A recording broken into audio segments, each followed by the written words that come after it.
Bismillahirrahmanirrahim. Al-Fatihah.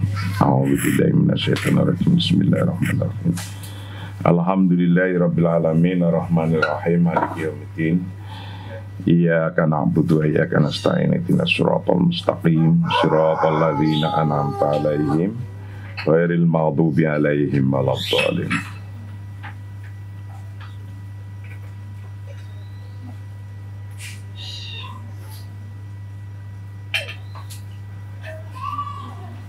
Bismillahirrahmanirrahim. Qala al-musannif rahimahullah.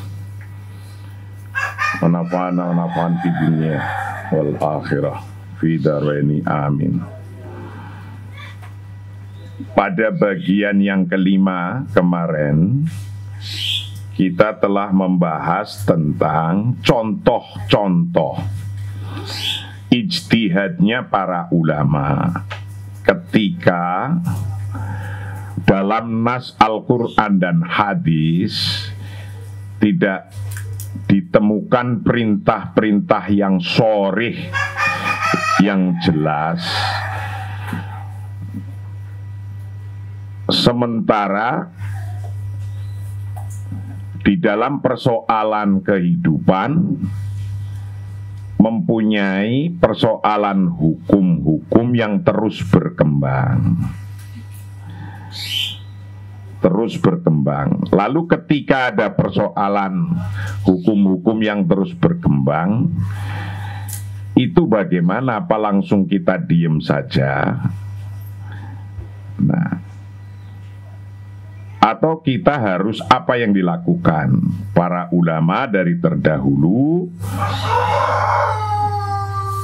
Karena ulama-ulama ini diperintahkan oleh agama, oleh Allah agar bisa melakukan ijtihad untuk istimbat hukum,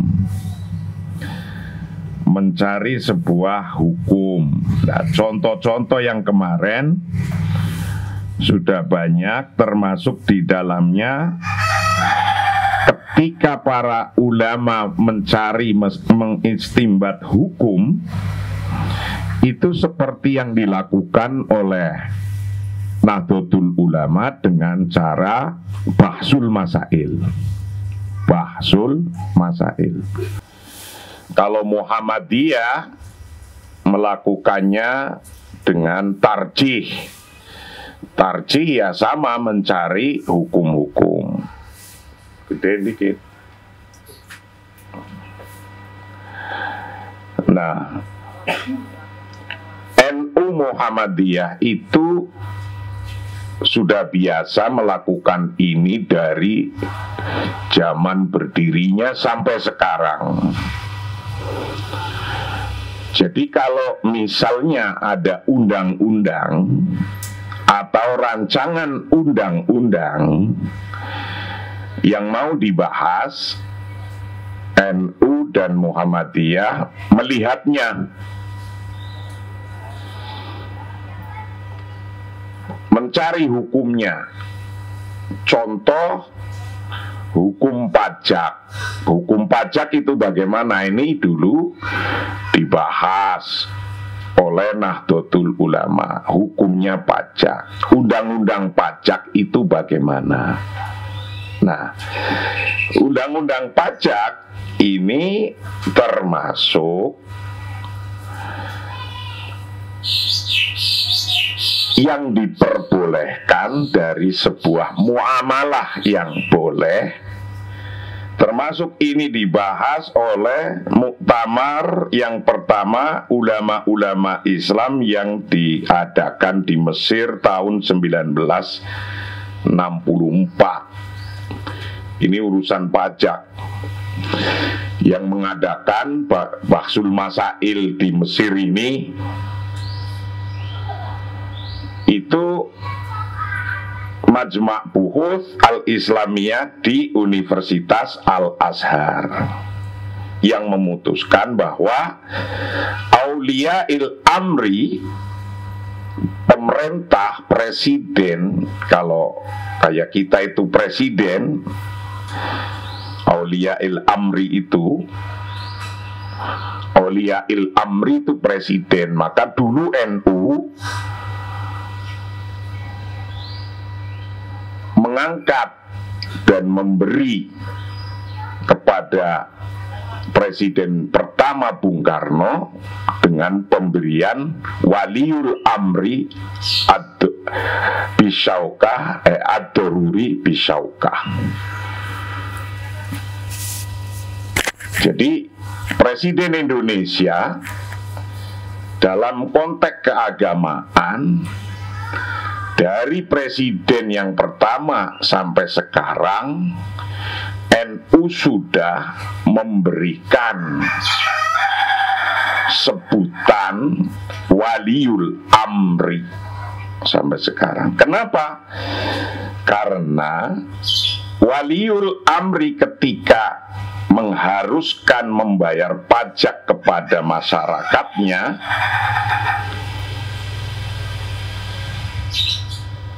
ayyufaridu minad doro'ib alal amwal al khosoh ma yafi bitahqiqil masolih al amah. Itu tidak lain adalah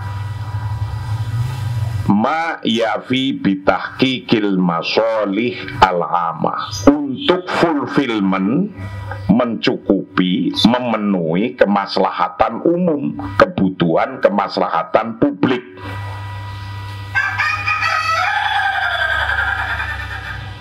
Nah, untuk memenuhi kebutuhan kemaslahatan publik, wa anna min haqqi auliyail amri fi kulli baladin ayahidu min huriyatit tamalluki min huriyatit tamliki bil qadri alladhi yakfulu dar'ul mafasid. Jadi kalau untuk urusan Waliul Amri atau penguasa di tiap-tiap negara fi kulli baladin, itu dia punya hak untuk membatasi kepemilikan atau untuk mengambil pajak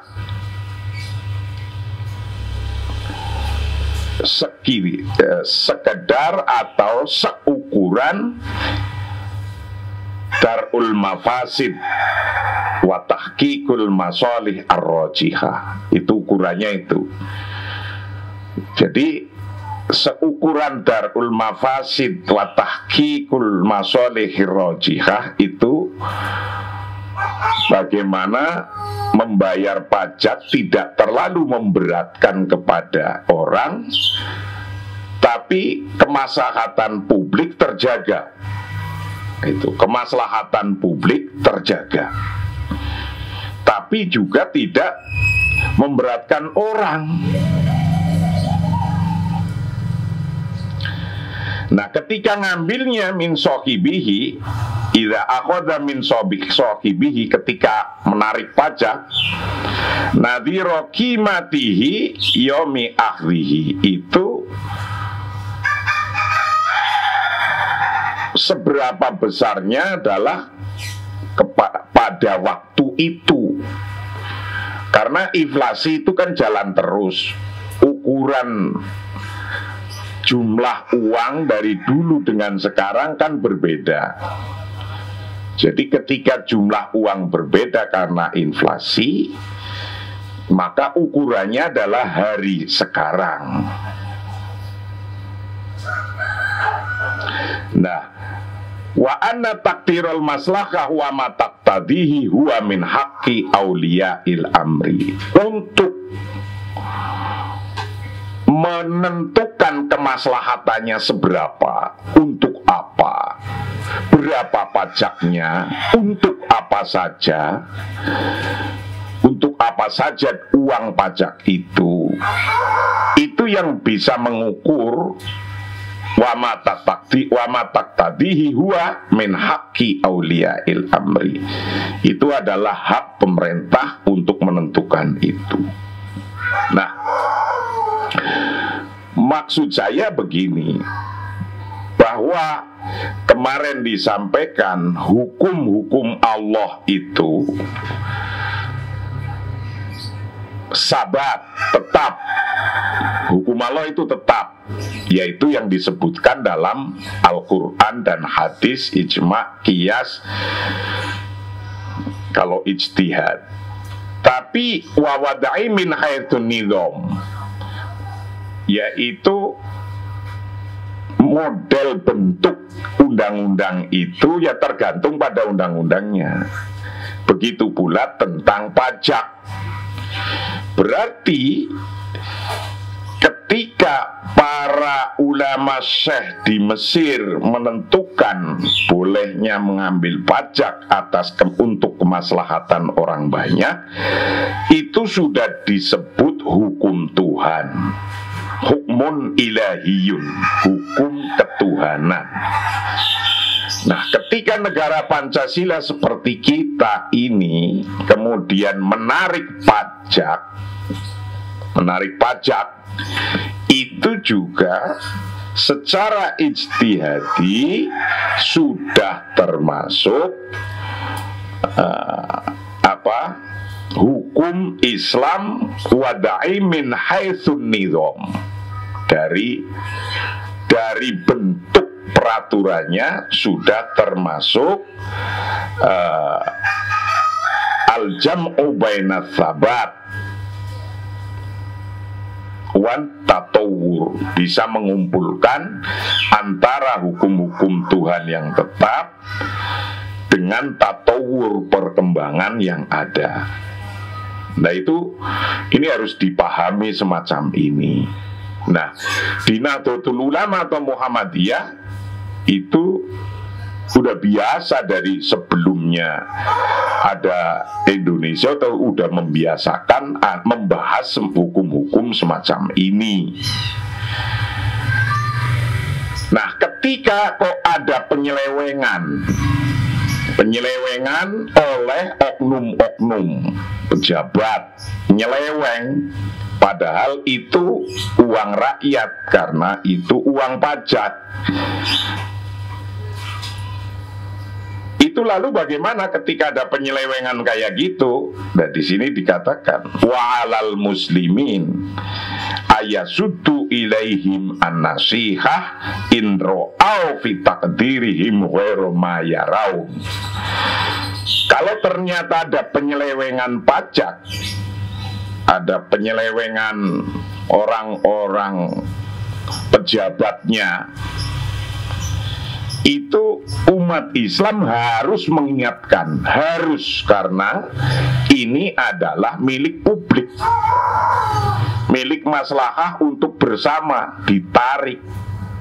Harus mengingatkan kalau ada penyelewengan. Nah, ini yang kita bahas kemarin di bagian 5 sebagai contoh bahwa para ulama itu diwajibkan untuk ijtihad ketika hukum-hukum ini terus tatawur, terus berkembang, terus bergerak. Contoh itu. Contoh berikutnya, ini dicontohin lagi, berikutnya sebagaimana para ulama bergerak terus. Itu contoh berikutnya, wa ma qarrarahul mu'tamar atsani li ulama'il muslimin al mu'aqqad bil Qahirah sanah. Wama bermula sesuatu atau fatwa qarrarahu yang menetapkan pada siapa al mu'tamar atsani, muktamar yang kedua, li ulama'il muslimin, untuk ulama-ulama umat Islam yang al-mu'aqqad yang dilaksanakan bil Qahirah di Mesir pada sana tahun 1965. Bitanzimi Majma'il Buhuth al-Islamiyah yang dilaksanakan Majma'il Buhuth oleh Majma' Buhuth Islamiyah bil Azhar Asy-Syarif di Universitas Al-Azhar Mesir, Kairo. Di sini dikasih contoh lagi bagaimana ulama memberi hukum. yang kemudian itu bisa diterapkan dalam hukum keseharian, bisa menjadi aturan dan bisa menjadi undang-undang sebagaimana pajak tadi. Jadi kalau sudah begitu, itu artinya kalau sudah dibahas, sudah disepakati untuk menentukan hukum yang pas, karena kasus perilaku orang kan beda-beda, setiap hari tambah terus perilakunya, lalu kemudian dihukumi dalam hukum Allah, hukumnya tetap begitu, kalimatnya tetap begitu. Maka kasus yang berkembang itu dilihat, dianalisis, itulah namanya istinbat. Nah, pada tahun 65 dikasih contoh lagi Al-Azhar oleh ulama-ulama muslimin bertempat di Al-Azhar, bahwa anal faidah ala anwa'il qurudi, bahwa sesungguhnya interest, faidah, interest, bunga, ala anwa'il qurud, atas macam-macamnya loan itu pinjaman, ala anwa'il qurudi, atas macam-macamnya loan atau pinjaman, kulua, bermula semuanya, anwa'il qurud itu riba muharram, kulluha riba muharram, riba yang diharamkan. Keputusan ulama-ulama besar yang diadakan oleh Majma' Buhus tahun 65 sudah menyampaikan bahwa bunga bank semuanya haram. Dah gitu, bunga bank. La farqa fi dzalik baina ma yusamma bil qurud al istihlaki wa ma yusamma bil qurud al intaji. Tidak ada bedanya, la farqa, tidak ada bedanya fi dzalika, di antara fi dzalika dalam hal bunga itu tidak ada bedanya baina ma yusamma, di antara riba yang disebut bil qardil istihlaki, dengan nama pinjaman konsumen, konsumtif, pinjaman konsumtif, qurudil istihlaki, wa ma yusama, dan pinjaman yang disebut, yang dinamai bil qardil intaji, dengan pinjaman produktif, productive loan, consumer loan. Jadi ulama-ulama tahun 65 dulu telah memberikan hukum bahwa interest, bunga dari bank, baik itu pinjaman, bunga pinjaman dari pinjaman bil qardil istihlaki, consumer loan, wa ma yusamma bil qardil intaji, dengan productive loan, itu dua-duanya riba semua, disebutnya riba. Wa katsirur riba wa qaliluhu haramun. Wa katsirur riba, banyaknya, kadarnya banyaknya riba, wa qaliluhu, dan sedikitnya riba, itu haramun, haram. Jadi keputusannya begitu. Riba, nah, kita diperintahkan untuk wala ta'kulur riba, jangan Anda makan riba, sudah. Lalu yang kayak apa riba itu? Nah, kemudian diteliti, riba itu termasuk di dalam sebutan riba adalah bunga, baik itu dari bunga pinjaman consumer loan atau productive loan. qardil istihlaki au qardil intaji. Qaliluhu wa kathiruhu haramun. Sedikit atau banyaknya riba itu haram. Wal iqradu biriba, bermula pinjaman atau memberikan pinjaman dengan riba, muharramun, juga diharamkan. Meminjamkan dengan cara riba banknya itu juga muharramun. La tubihuhu, kondisi butuh hajat, wala daruratan, atau dalam kondisi darurat. Itu baik darurat atau tidak darurat, hukumnya riba haram. Kayak gitu maksudnya. Wal iktirad biriba muharram. Nah, wa kullu mri'in matrukun lidinihi fi takriri daruratihi. Tapi di sini wa kullu mri'in bermula tiap-tiap orang itu matrukun lidinihi, tergantung pada agamanya, fi takriri daruratihi, dalam memutuskan kedaruratannya. Jadi urusan kedaruratan itu urusan setiap orang dalam memegangi sebuah agama. Nah, pokok hukumnya riba itu haram. Lah, oke. Sementara di bank, selain meminjamkan dengan interest, itu juga melakukan transaksi-transaksi yang lainnya.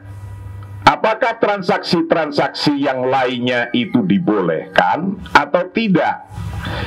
Nah, menurut Muktamar tahun 65 ini dibahas, wa anna a'malal bunuki, sesungguhnya transaksi-transaksi bank, minal hisabatil jariyah, dari membuat current account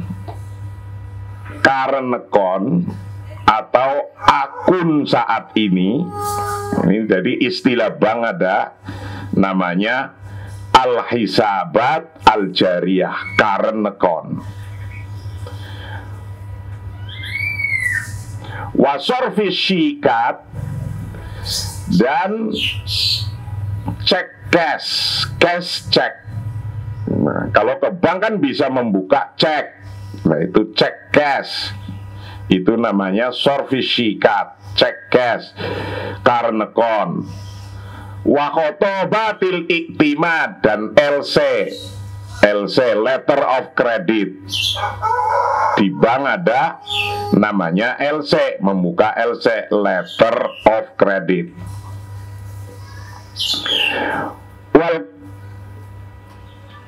Wal kambiyalat, dan bill of exchange atau tagihan pertukaran.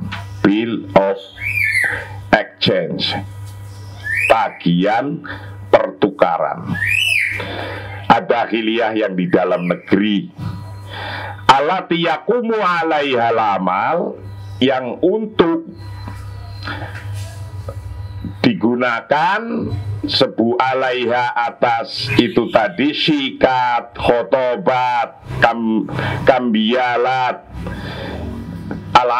al-amalu, transaksi bainat tujar, antara bisnismen, wal bunuk, dan perbankan. Alat-alat transaksi seperti hisabat jariyah, current account, wasorfi syikat, dan cek cash, wa khotobatil itimad, dan letter of credit, wal kambiyalat, dan bill of exchange, tagihan pertukaran, allati yaqumu alaiha amal, yang dilaksanakan bainat tujar, antara pembisnis wal bunuk dan bank fidakhil di dalam negeri misalnya, atau di dalam. Nah, hal yang semacam ini kullu hadzal muamalat al masrufiyah al jaizah. Coba ambilin tisu. Kullu hadzal muamalat al masrufiyah, bermula semua transaksi-transaksi ini, kullu hadza, bermula semua ini, itu minal muamalatil masrufiyah, termasuk banking transaction, yaitu transaksi-transaksi perbankan. Minal muamalatil masrufiyah, dari transaksi-transaksi perbankan al jaizati, yang dibolehkan. Wa ma yu'khadhu, apa-apa yang diambil fi nadhiri hadhil a'mal, dalam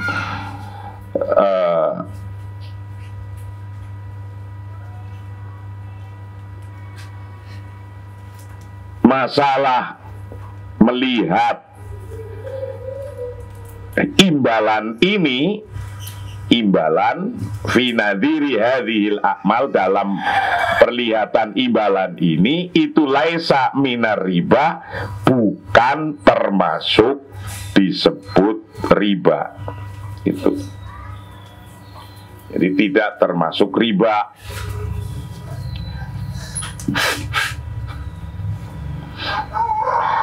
Nah, ketika interest disebut riba, interestnya disebut riba, bunganya disebut riba. Nah, tapi ulama-ulama Mesir ketika itu tahun 85 udah memutuskan bahwa membuat karnekon, sorfu syikat wa khotobatil iktimat, alat-alat transaksi seperti LC, seperti bill of exchange, wal kambiyalat, itu semua adalah kullu hadza minal muamalatil masrufiyah. Ini semua termasuk banking transaction yang al-jaizah, yang boleh. Jadi membuat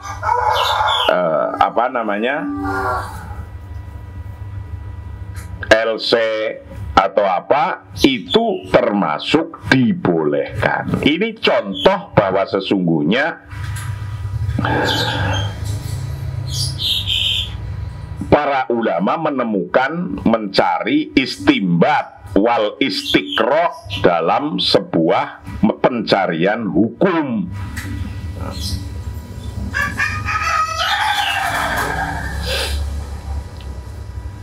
Untuk menjawab hukum, gitu maksudnya, menjawab hukum yang persoalan yang ada.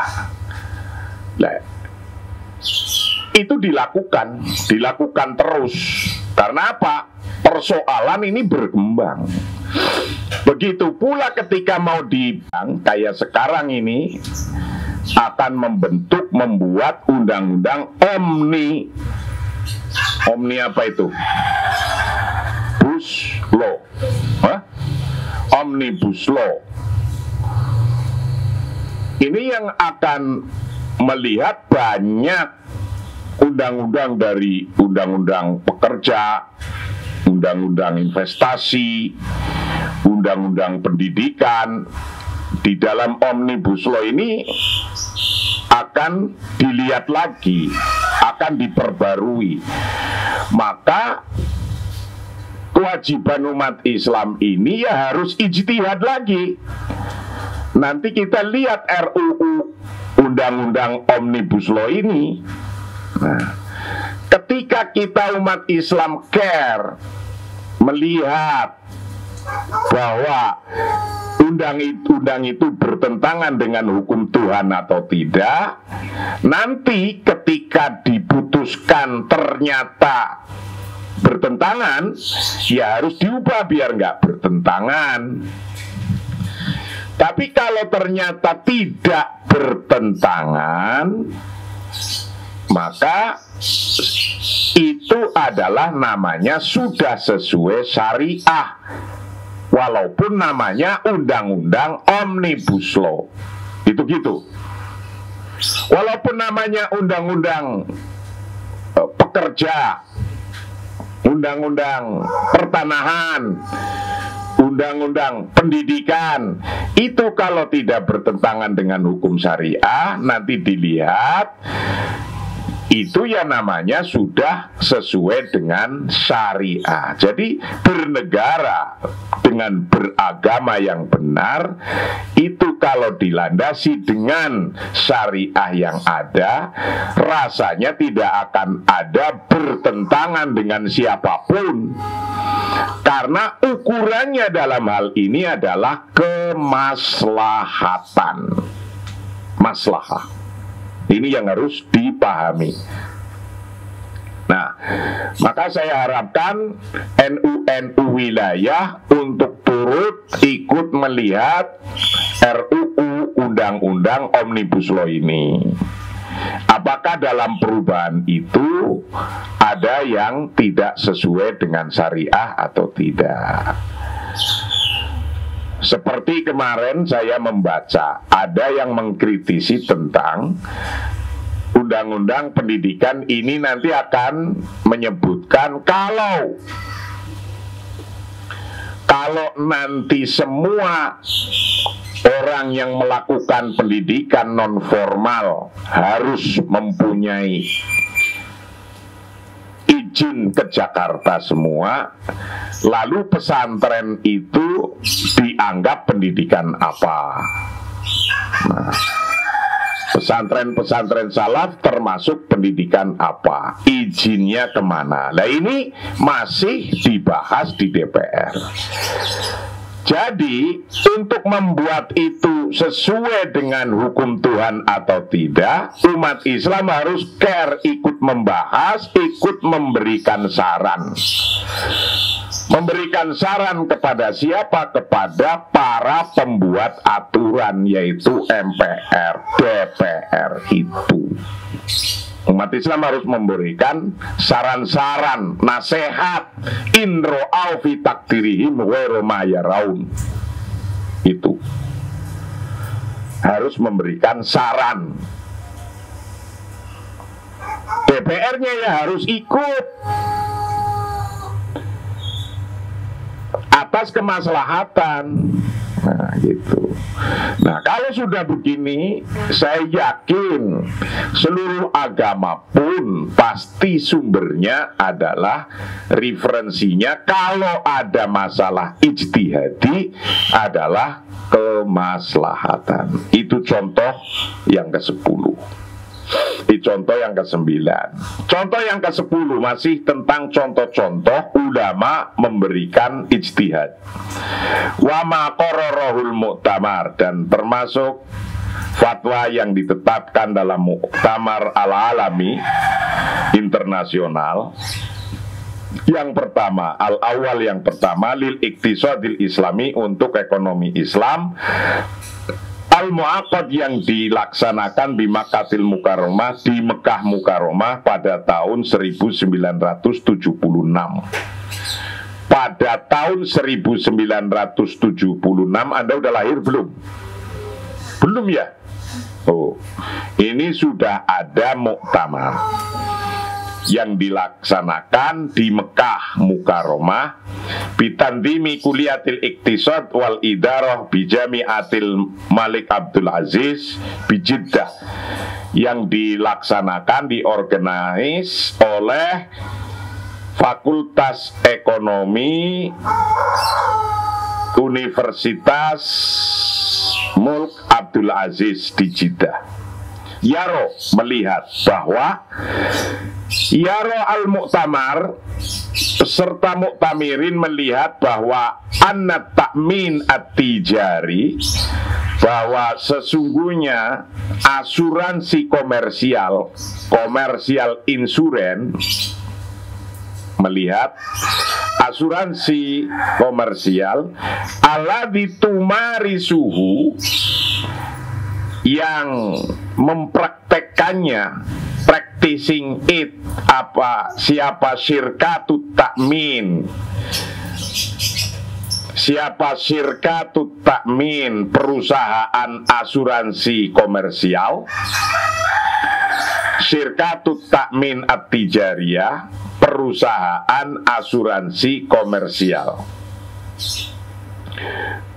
Fi hadzal asri, pada zaman ini, la yuhaqqiqu as-sighah asy-syariah, tidak sesuai dengan sighah syariah, yaitu sighah syariah itu lita'awun, untuk saling membantu, wattadomun, dan untuk solidaritas, saling membantu, tadomun, solidaritas. Li'anahu, karena sesungguhnya at-ta'min itu lam tatawaffar, tidak tersedia, fihi, di dalam takmin yang ada pada zaman itu, apa asyurutu syariah, tidak tersedianya syarat-syarat syariah, allati taqtadi, yang membutuhkan, allati taqtadi, yang membutuhkan apa, haluhu, solusinya takmin.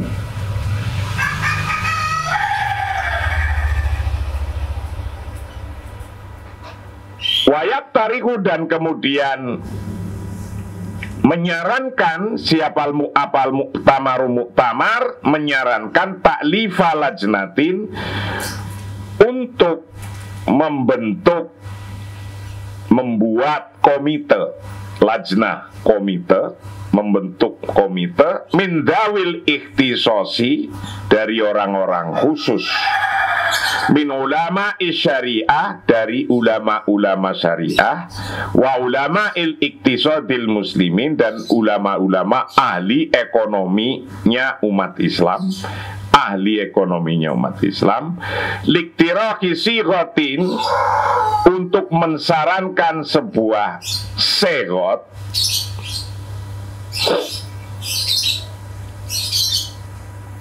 yaitu sebuah formula sighah, litakmin, untuk asuransi, yang kholiyatin, yang bebas minar riba, dari riba, bebas dari riba, wal hurur, dan tipu-tipu, watahqiqut ta'awun, dan merealisasikan benar-benar ta'awun, gotong royong, tolong menolong, merealisasikan tolong menolong, al-mangsud, yang diinginkan, bitoriqati syariah, dengan cara syariah, badalan, sebagai ganti, minat takmin at-tijari, dari asuransi komersial.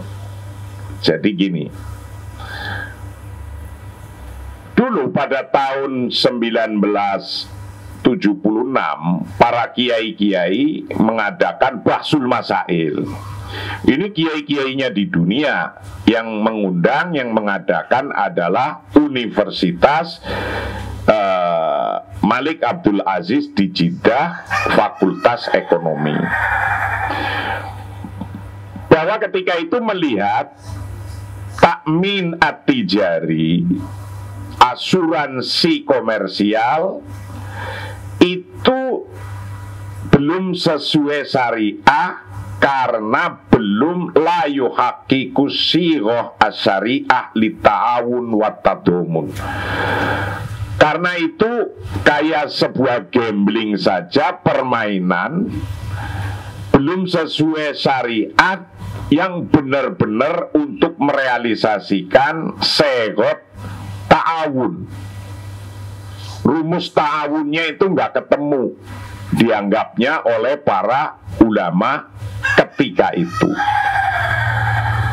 Jadi yang namanya asuransi katanya untuk tolong menolong, tapi rumusnya, sighotnya itu belum ketemu kalau itu masuk dalam kategori tolong menolong. Karena misalnya dia bayar, misalnya asuransi kebakaran. Nah, asuransi kebakaran kalau kebakar itu nanti dapat, Anda bayar premi 1 juta. Kalau kebakar, rumahnya kebakar, Anda dapat 100 juta. Kan kayak gitu. Nah, tapi kalau tidak kebakar, duit 1 jutanya dibawa oleh atau diambil oleh yang punya asuransi atau perusahaan asuransinya. Nah, ini dianggap tidak ada sighot ta'awun, tidak ada sighot syariah li ta'awun wa tadumun. Tidak ada. Mana tolong menolongnya? Wong ini untung rugi juga kok.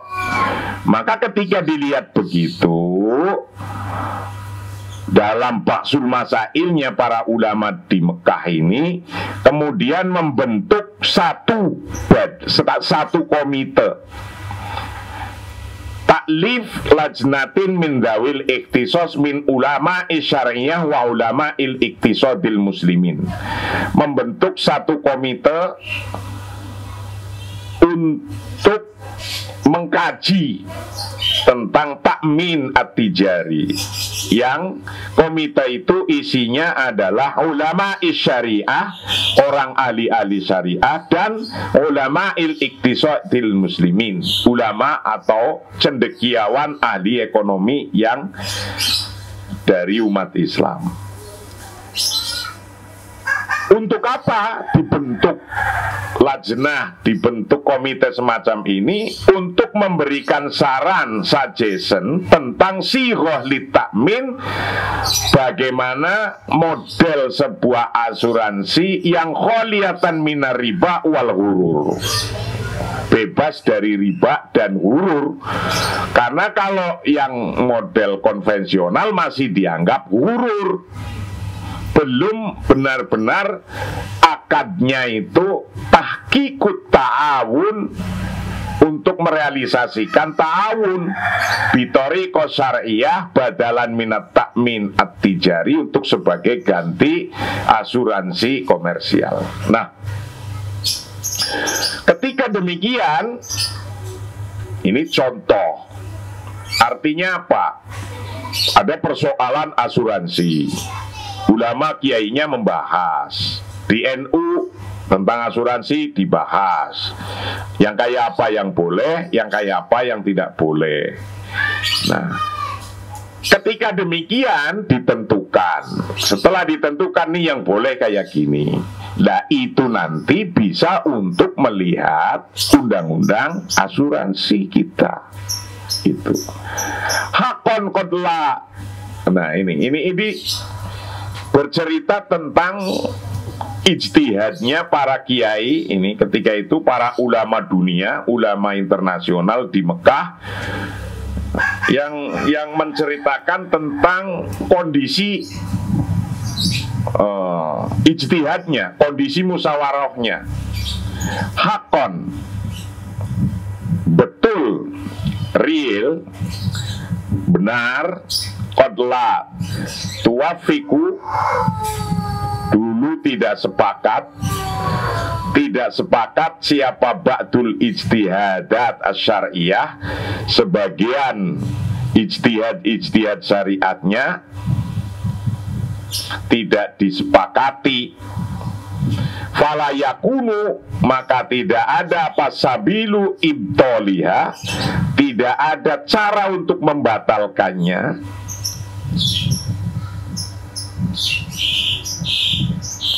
tandid biqailiha, sehingga mengadakan argumentasi yang keras biqailiha dengan orang yang menyampaikannya, wa tahrihihim, dan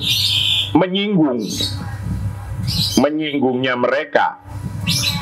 Wa innama muqara'atuha, sesungguhnya perbandingannya,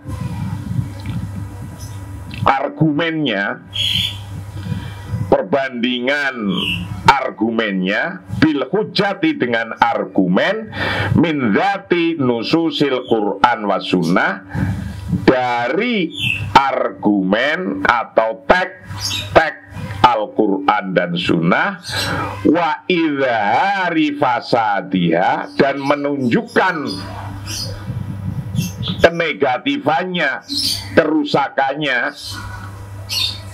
bituruki syar'iyah, dengan cara-cara syariah, al-muqarrarah, yang ditetapkan, min kiasin, dari sebuah kias, wastihsanin, dan istihsan, wastislahin, dan istislah. Jadi ada istilah hukum. Setelah kita mengambil hukum dari Quran dan hadis, kalau sudah di situ tidak menemukan dengan jelas karena saking jutaannya masalah, Quran tetap saja segitu, maka kita ambil kias, ijma, kias, istihsan, dan istislah. Wa yadhilu al-ma'mul, dan tetap berlangsung, wayadilu, dan tetap apal makmul alaih, berlangsung daiman, selama-lamanya, huwa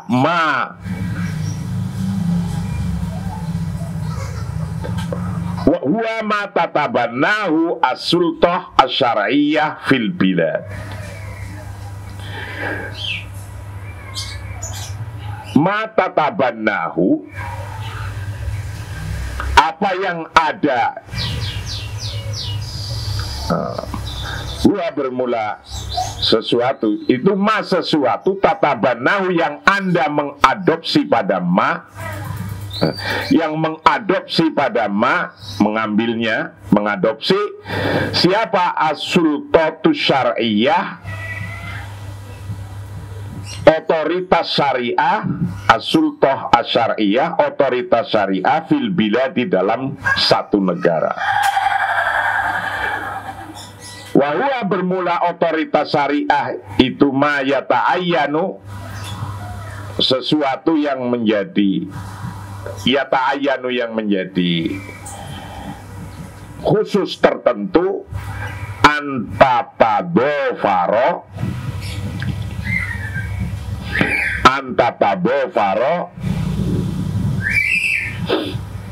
untuk mengkombinasikan kafatal juhudi, dengan seluruh usaha-usaha, lita'yidihi, untuk mengendos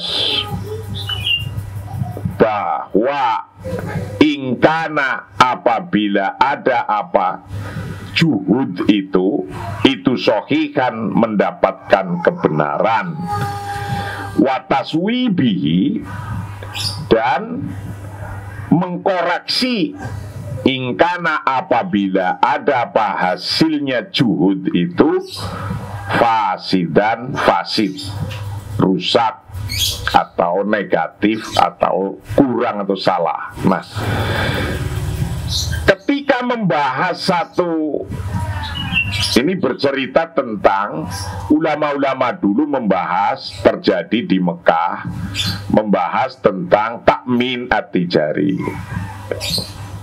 yaitu asuransi komersial. Di situ mereka mengeluarkan dengan segala kekuatannya, dalilnya keluar, semua keluar. Nah, ketika dalil-dalil ini dikeluarin sampai-sampai itu, ya ibaratnya argumen apa saja dikeluarin. fala yakunu sabilu ibtaliha at-tandid biqailiha wa tajrihihim, sampai begitu. Mengeluarkan hujah min dzati nususil Quran wa sunnah wa idhari fasadiyah bitariqi syar'iyyah al-muqarrarah min qiyasin wastihsanin wastislahin. Nah, yang hal semacam ini dilakukan dengan sungguh-sungguh ijtihad.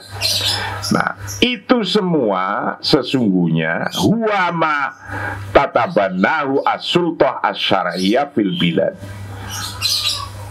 Siapa mereka yang bisa memberikan koreksi-koreksi dan bisa menyampaikan argumen-argumen, hujah-hujah, itu adalah as-sultatus syariah fil bilad, yaitu otoritas syariah di negara itu. Kalau di negara itu adalah kiai-kiainya, ulamanya, atau majelis ulamanya, siapa yang memberikan as-sultah as-syar'iyyah fil bilad, yang itu bisa wa mayatayanu ayatadofaro kafatal juhud, yang itu bisa menjadi jelas usaha-usaha ijtihad itu, yang satu sama lain ulama itu bisa lita'yidihi ingkana sohihan wa taswibihi ingkana fasidan, memberikan argumen-argumen.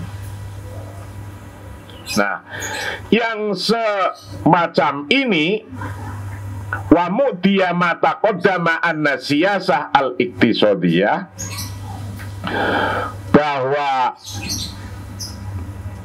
dari petunjuk mata qaddama, sesuatu yang di atas, petunjuk hal-hal di atas, bahwa an-siyasah al-iqtisadiyah, sesungguhnya kebijakan ekonomi fil Islam, dalam Islam, hiya siyasatun ilahiyatun, kebijakan secara ketuhanan, min haitsu usuliha, dari hal pondasi asalnya, pokok-pokoknya, wa wad'iyah, dan secara bentuknya, min haitsu tafasili tatbiqiha, dari hal detail penerapannya.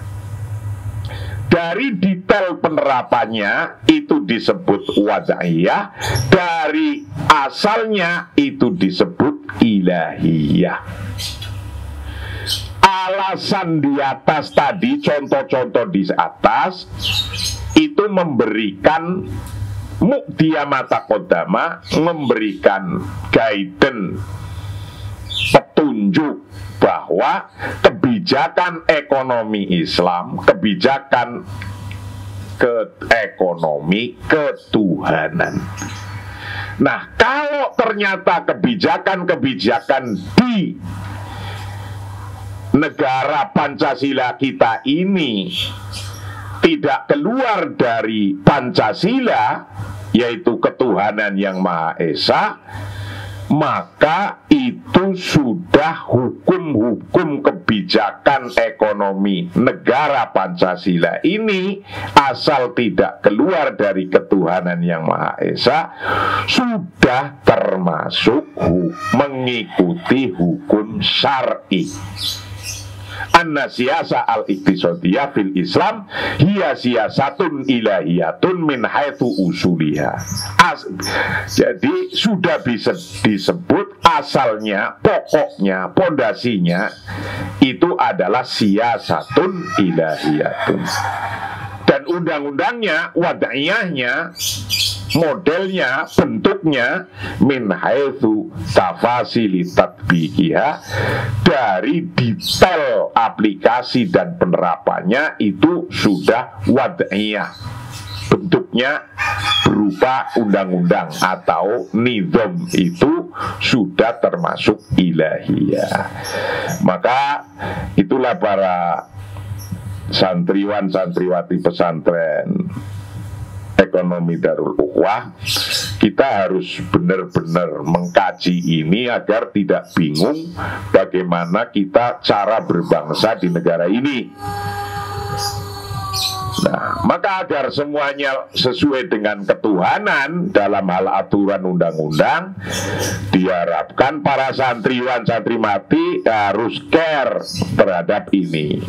Care itu kita lihat undang-undang yang mau dibahas, RUU-nya dilihat. Alhamdulillah di Indonesia NU yang melihat ini, Muhammadiyah yang melihat ini, MUI juga lagi mengkaji ini. Nah, itu artinya apa? Nanti saran-saran ini dikasihkan kepada DPR, MPR, DPR hendaknya bisa mengikutinya.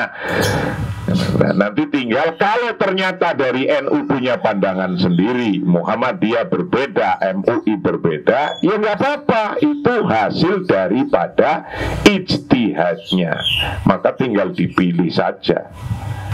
Nah, itulah kajian yang ke-6. Insya Allah kita akan teruskan bagian yang ke-7, masih tentang contoh-contoh cara berijtihad untuk hukum-hukum di dalam negara mana saja, termasuk negara model negara Pancasila, Negara Kesatuan Republik Indonesia yang berdasarkan Pancasila. Wallahu a'lam bishawab. Assalamualaikum warahmatullahi wabarakatuh.